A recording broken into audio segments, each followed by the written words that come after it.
Je quitte le gouvernement sur un désaccord politique majeur.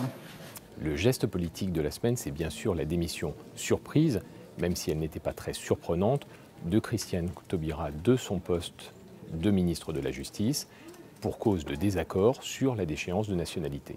Mais ce geste politique a aussi été l'action de communication de politique de la semaine, car son départ a été soigneusement scénarisé par l'ex-garde des Sceaux en 3 temps. Le premier temps, c'est le tweet qu'elle envoie. Le premier message est clair. Christiane Taubira, aujourd'hui, n'est plus en posture de défendre ses idées à l'intérieur du gouvernement, mais venant d'une femme de conviction, de combat et probablement d'avenir sur le plan politique, le message sous-jacent est aussi clair, le combat n'est pas terminé avec son départ du gouvernement. Le deuxième geste de communication, c'est sa conférence de presse au ministère de la Justice avant son départ, où là, un deuxième message est très clair.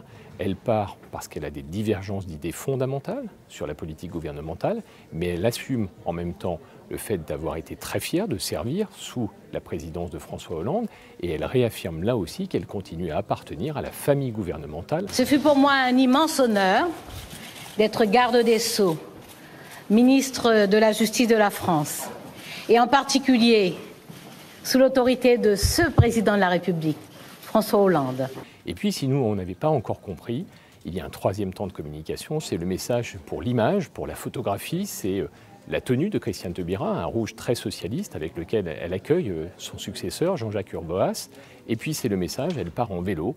C'est une femme très libre de ses mouvements qui part du ministère de la Justice, montrant symboliquement qu'elle n'est pas attachée à l'univers gouvernemental, mais qu'elle est attachée à ses convictions.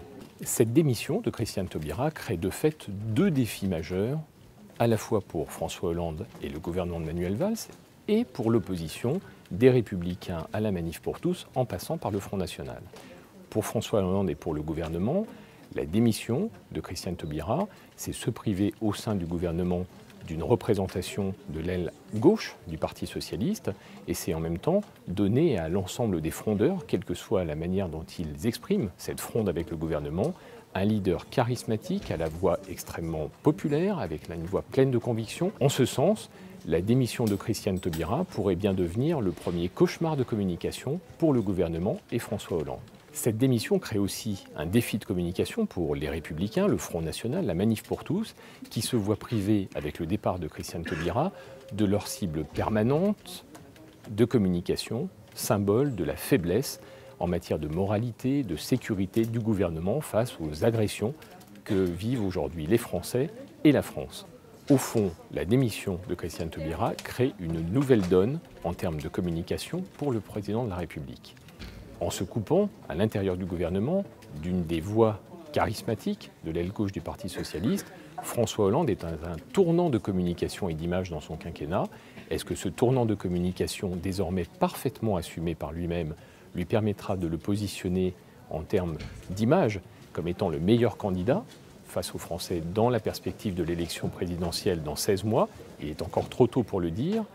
En revanche, la démission de Christiane Taubira crée une deuxième menace permanente pour François Hollande, c'est celle de sa potentielle candidature à l'élection présidentielle, même si Christiane Taubira, devant Michel Denisot mercredi soir, a évacué définitivement cette tentation. Cela n'a pas convaincu Marisol Touraine. Je lui dirais certainement de ne pas y aller, et je lui rappellerai qu'elle a été ministre de ce gouvernement pendant 4 ans. Ce qui est clair, c'est qu'en matière de posture de communication, Christiane Taubira est passée d'une posture de cible permanente à une posture de menace permanente.